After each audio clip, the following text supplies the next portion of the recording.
Hi. நான் எப்போதும் காலையில் குருவி, அணில், காக்காக்கு எல்லாத்துக்குமே அரிசியும் தண்ணியும் கொண்டு வச்சுருவேன். இப்போ நான் கொட்டினேன்னா எனக்கு 2 நாளைக்கு வரும். நாளான்னைக்கு தான் இனிமேல் திரும்ப அரிசி கொட்டுவேன்.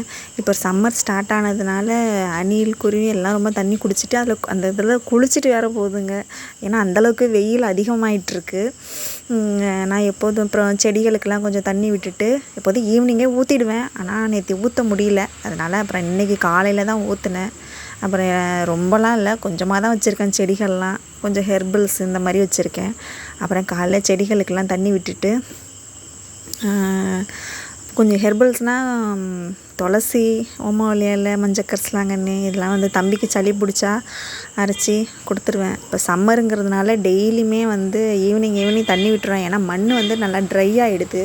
அதனால் ஈவினிங் டெய்லியுமே தண்ணி விட்டுட்டுருவேன். இப்போ முன்னாடி குளிர்காலம், மழை காலங்கிறதுனால ஒரு 4 நாளைக்கு 5 நாளைக்கு ஒரு முறை தான் தண்ணி ஊற்றுவேன். இப்போ வெயில் இருக்க அதிகமாகிட்டே போகுது. அப்புறம் ஒரு ரோஜா மலர்ந்து இருந்துச்சு, அதையும் பறித்து எடுத்துக்கிட்டாச்சு. அப்புறம் காலையில் சாப்பாடு தம்பிக்கு ஸ்கூலுக்கு வந்து குருமாவும் அப்பளமும் கொஞ்சம் கொண்டக்கடலை இதான் தம்பிக்கு ஸ்கூல் கொடுத்துருந்தேன். காலை டிஃபன் பார்த்திங்கன்னா இடியாப்பமும் தேங்காய் பால் தான். இன்றைக்கி ஒரு சிம்பிள் லன்ச்சு தான்.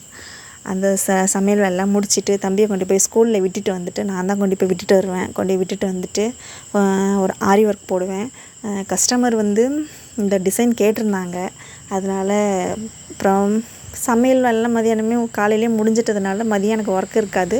அதனால் அதுக்கப்புறம் எனக்கு ஈவினிங் வரைக்குமே கொஞ்சம் ஆரி ஒர்க் போகும். அப்புறம் தம்பியை கொண்டு போய் ஸ்கூல்லேருந்து அழைச்சிட்டு வந்துட்டு கொஞ்சம் வீட்டுக்கு தேவையான திங்ஸ்லாம் கொஞ்சம் வாங்க வேண்டியது.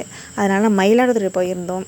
அப்புறம் தம்பியை பார்த்தீங்களா, போய் நேராக வந்து பேனா பென்சில் அந்த இடத்துக்கு தான் போய் எங்கே காணும்னு பார்த்தா அங்கே தான் நிற்பாங்க தம்பி. அப்புறம் கொஞ்சம் திங்ஸ்லாம் வாங்கிட்டு வந்தோம். அப்புறம் தம்பிக்கும் தேவையான ஸ்நாக்ஸ் ஐட்டம்ஸ் இதெல்லாம் வாங்கிட்டு அப்புறம் வீட்டுக்கு வந்துட்டோம்.